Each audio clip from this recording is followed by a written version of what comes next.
Allah gave us the aql in order to know the truth. So it has its practical purposes, which obviously, and this gets in, we were talking earlier with the class in the moral philosophy about the moral virtue of hikmah, which is, Imam al-Ghazali calls it hikmah amaliya, what we call in English prudence. So that's very useful, and people who aren't believers can have a certain level of, obviously do things intelligently in the practical realm. But what he's talking about is the aql, which is designed, was created by Allah subhanahu wa ta'ala to actually perceive the ma'qulat, to perceive realities, these haqa'iq.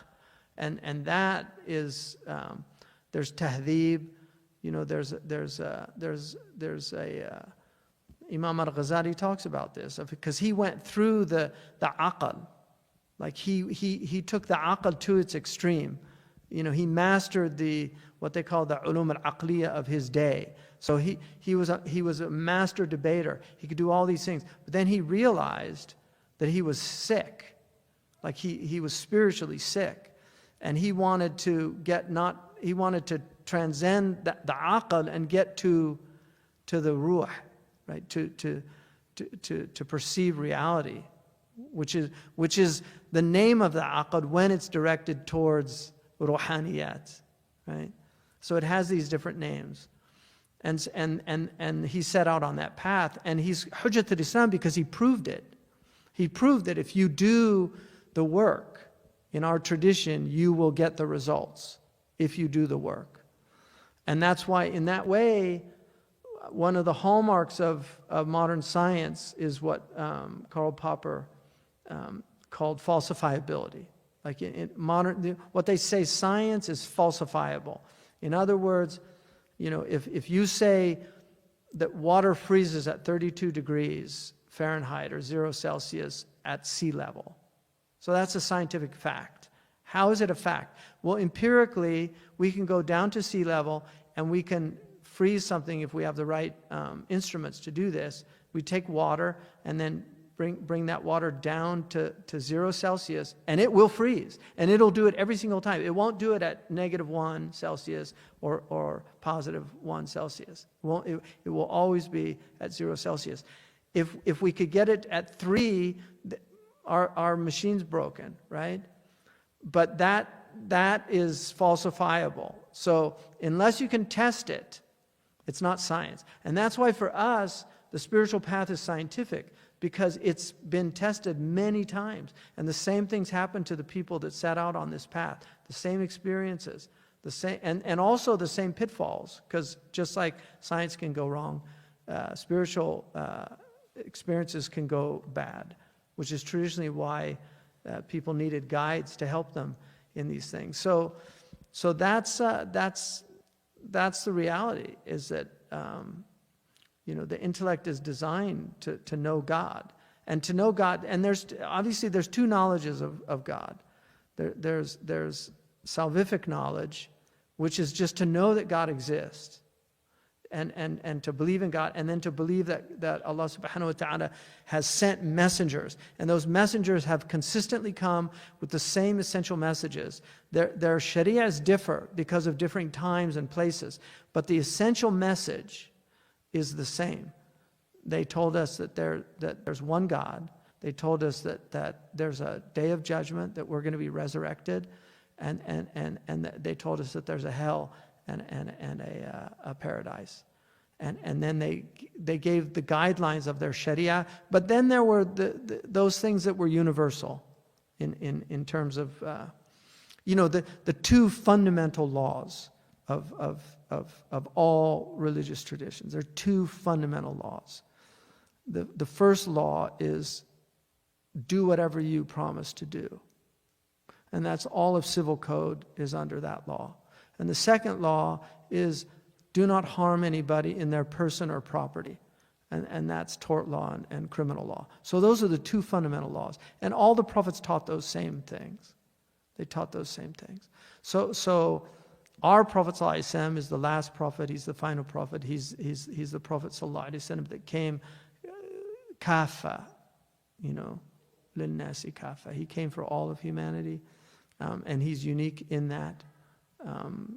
Even Christ said that I've only come for the lost sheep of the tribe of Israel. I mean, his tradition was universalized, and I mean, there's a verse in John, but John's a late gospel of preaching the gospel to all the nations.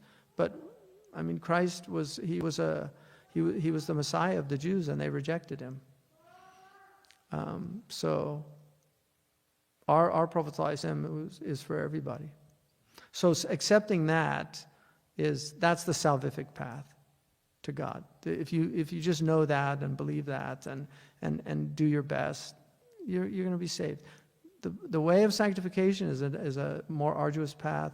It's the way of the saints. It's the way of the siddiqun and the shuhada and those people that وَمَا أَدْرَاكَ مَا الْعَقَبَةُ. Those are the people of the steep ascent.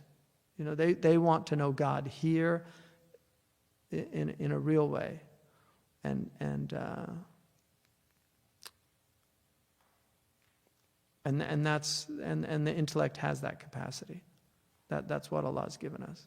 That's why it's so important, and knowledge is important, because without knowledge it's very dangerous. The Prophet ﷺ said, "Faqihun wahidun ashaddu ala shaitan min alfi abid." One faqih is more dangerous. He's more harsh on shaitan, more difficult for shaitan than 1,000 devotees. Devotees are very easy to lead astray. They're very easy to lead astray. If they don't have knowledge, they're very easy. The Sufis are the easiest group to lead astray, are the Sufis, without knowledge. And a Sufi without knowledge that's why Ahmed Zarruq said, just avoid Sufiyun Jahil, the ignorant Sufi. Because tasawwuf has to be coupled with knowledge. If there's no knowledge, then it's a disaster. But they're very easy, and that's why they're the people that fall victim to a lot of innovations. Bid'ah is very easy because they're devotees. They love devotion, but they end up there's Sufis that, they sing all night and then they don't pray Fajr. I've seen that, so I know it's real. They'll just sing all night, have mawlids and inshad, and then they sleep through Fajr. It's better to sleep the whole night and pray Fajr. Guarantee you 100%. And then there's a lot of these charlatans, that do these things that are very dangerous too. I was in Wales, and they told me, there's this Sufi Shaykh here who doesn't come to Jummah because he says he prays with the Prophet in his apartment, Jummah. So I just told him, I said, he's not telling the truth. First of all, Abu Hanifa says you have to have at least 3. But the Prophet ﷺ is not going to pray Jummah in Wales. Just astaghfirullah.